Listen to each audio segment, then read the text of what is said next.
Thank you for tuning in at this last minute. It's kind of an impromptu thing. Tonight, on this eve of Pentecost, we will gather.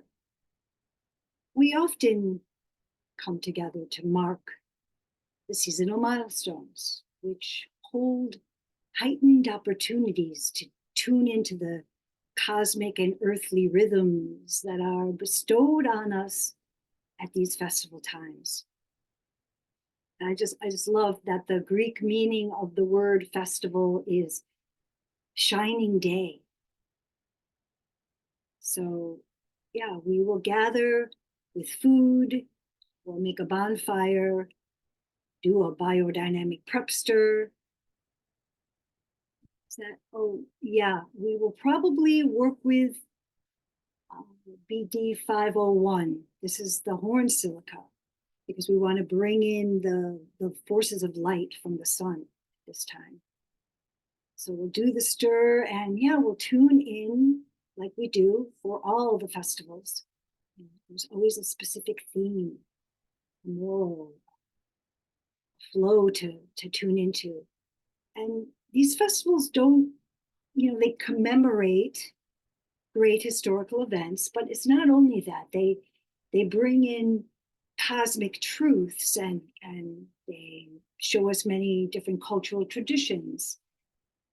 But they are also in themselves spiritual events that manifest in the seasonal rhythms and carry a significance that grows and deepens with the development of the human being, with our human evolution, right? So the festivals, like we are always changing, just like our human consciousness is changing. So our rites have to change as well.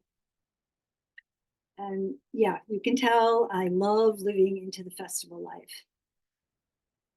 And yeah, some of these holy days are extremely esoteric.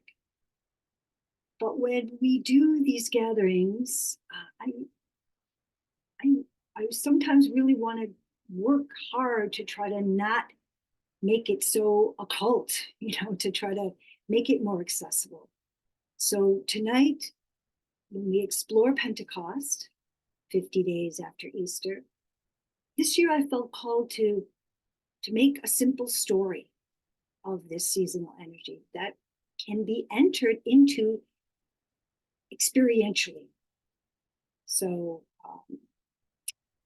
I'll be putting you to work tonight if you show up in the backyard. But this is just a little dress rehearsal, because for tonight I have a vision of entreating some young people who love movement to improv dance to the words of the story, if they choose, and for everyone, if it is their will, to sing together at times. And I'll pass around for those who would like to read part of this litany of the Holy Spirit.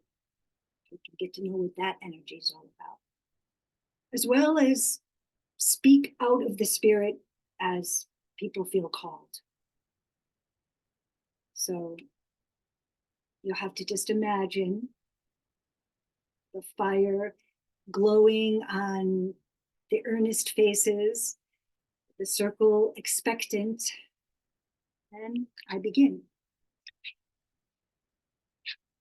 Of course, we'll have a bonfire, but for now we can call in the fire forces. This is a fire festival after all. In the times before the birth of time, the human being was a perfect reflection of the Creator gods, then becoming a vessel inspired into to do the will of the gods, ever learning by imitation as children do. Then comes the time to leave the nest, to become the new creator, taking the evolution of spirit for the first time into physical matter. meeting along the way resistance, which the gods created as an adversarial force to make the human soul stronger. Resistance, like when you lift weights, it builds strength. But through these adversarial forces, the human being descended too deeply into matter. And there came a darkening of the light, a condensing, a spiraling down, a stuckness, so that over time, a withering, dying process came in, cutting off the connection to source. Yes, a veil covered the face of the divine, and the human being forgot that they were divine. And so it was that at the turning point of time, when BC became AD, time came to a new 0 point, a new beginning, a tipping point, coming at a time when time had come so far into matter that it could turn around to become once again space. Space becomes time. Time becomes space. Space becomes time. Time becomes space.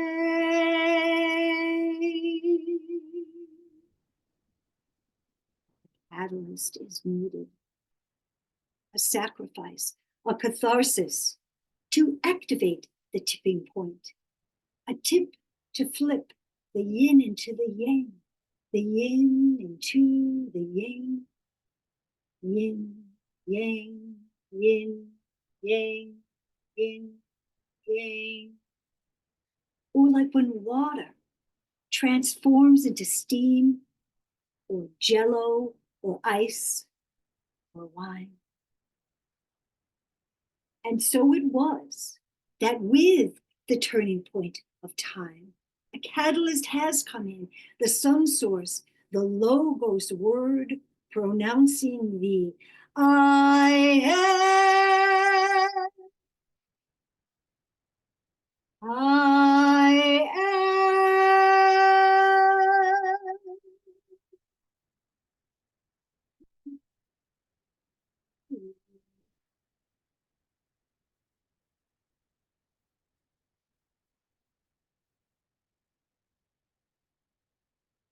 The I am that in the beginning was with God, and the Word was a God who came to earth to lift the veil, to be the door.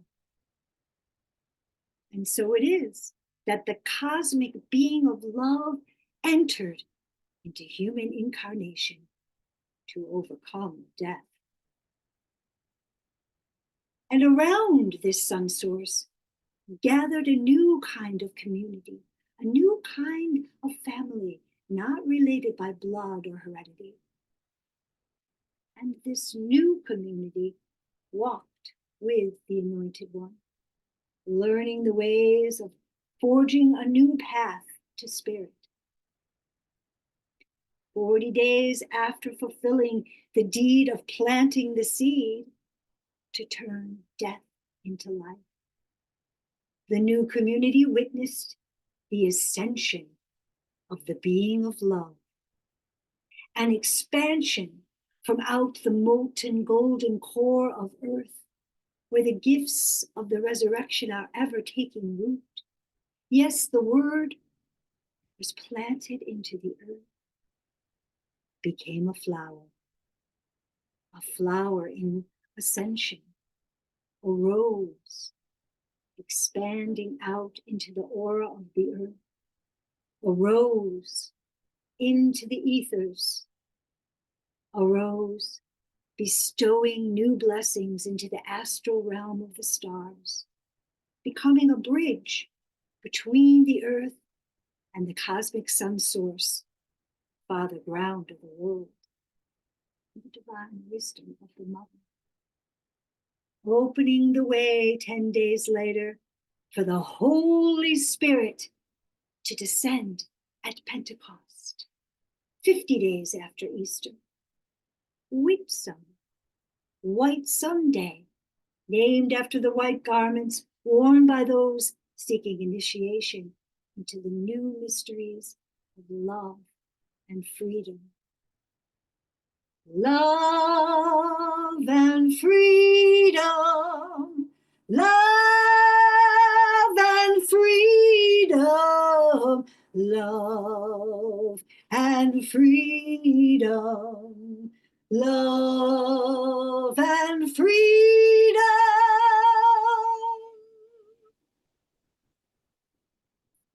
Who is this Holy Spirit? What is the Holy Spirit? Where is the Holy Spirit? Here, the community speaks. The Holy Spirit is the healing spirit, the spirit of wisdom, the spirit of truth, grace, prophecy, revelation. The Holy Spirit is the mediator, comforter, the advocate, the holy daughter, the mother spirit, the white dove of peace.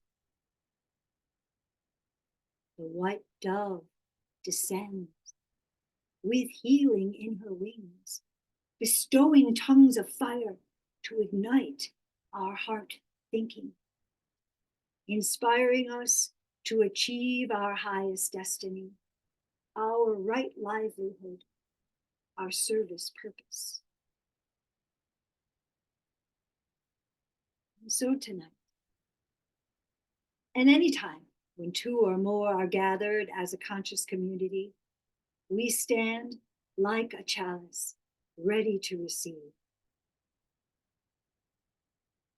I call in fire of inspiration. I call in the fire of my will.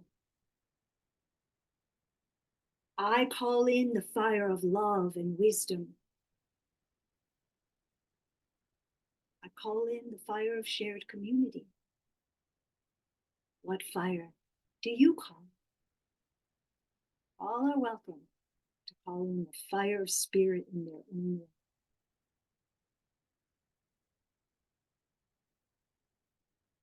And if we were in person, of course, I would invite you. We want to hear fire of spirit that lives in you. And I would also invite you to co-create a lemniscate of song, call and response until spirit unifies us. It's one of my favorite ones. The wings of the dove, the cosmic fire does inspire. Wings of the dove, the cosmic fire does inspire. In my head, the light of thinking. In my heart, the loving feeling. In my limbs, the strength of willing. Wings of the dove, the cosmic fire does inspire. Wings of the dove, the cosmic fire does inspire. In my head, the light of thinking. In my heart, the loving feeling. In my limbs, the strength of willing. Wings of the dove, the cosmic fire does inspire.